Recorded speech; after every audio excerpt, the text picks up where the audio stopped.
Hi, this is Shambles Guru, Chris Smith in Northern Thailand again. And this is another sort of almost like a video blog of my experiences in another online event which I've attended partly over the last 24 hours, certainly not the whole 24 hours, for Second Life language teachers, educators, or rather for any language teacher, educator, and it was held in Second Life. So let's look at you can see on the splash page here there's contact details. Let's have a look in at the websites that were set up to support this particular conference in Second Life. Here's the main one, but in fact it was a little bit out of date. I think the organisers, I don't think you may not realise how much effort it takes to put an online event together until you try it yourself. There are so many different aspects. So this was one of the main URLs to note, maybe for the next event. It's now October, if you pick that up from the front, and possibly again next year. Although something in the back of my mind makes me think this happens every 6 months, but I'm not sure about that. They did put some details here as well, at this long address you'll never remember. What else did we have? Avalon, and Heike is one of the main organisers, if not the main organiser. I don't know where she gets her energy from. So this is a website to visit, and the actual detailed programme is, or was, I'm not sure it will still be there when you come and look on this spreadsheet with this ridiculously long URL. Although it was bitlid, it was shorter. And at the moment I'm doing this when the very last session is on, this plenary session at the very end. As with most of these events now, it's becoming more and more common that hashtags, to not have a hashtag with an event, whether it's in the real world or virtually, you're missing something. The hashtag here, you might not be able to read it.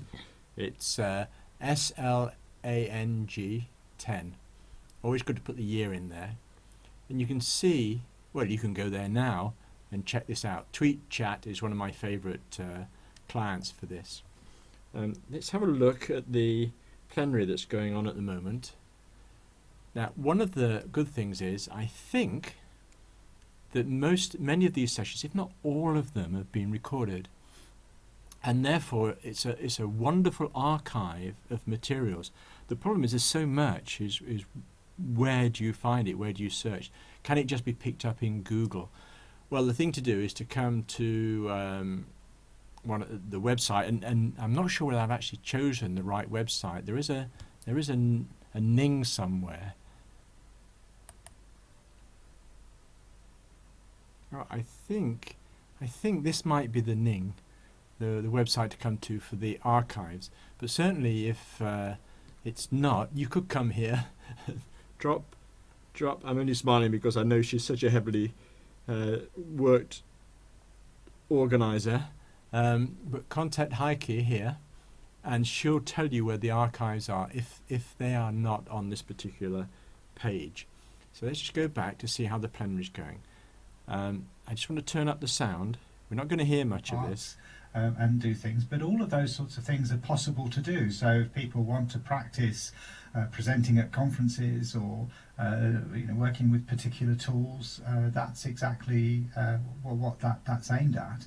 And of course, the more people that are engaged and involved, then the more likely that will keep going, and that there'll be lots of presentations. So let's put that down as a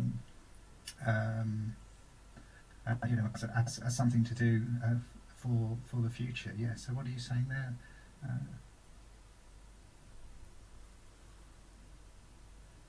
You can see the turnout's pretty good. So somebody else? It'll be interesting to see what the full numbers are at the end of this. I can come back with one important point which I've made several times before. Back in the 1980s, it was significant. I'm going to stop there because that's my 5 minutes is up. You can see the URL, so you can follow it up yourself. Do a search with the hashtag for more information, and let your modern foreign languages teachers know about this conference.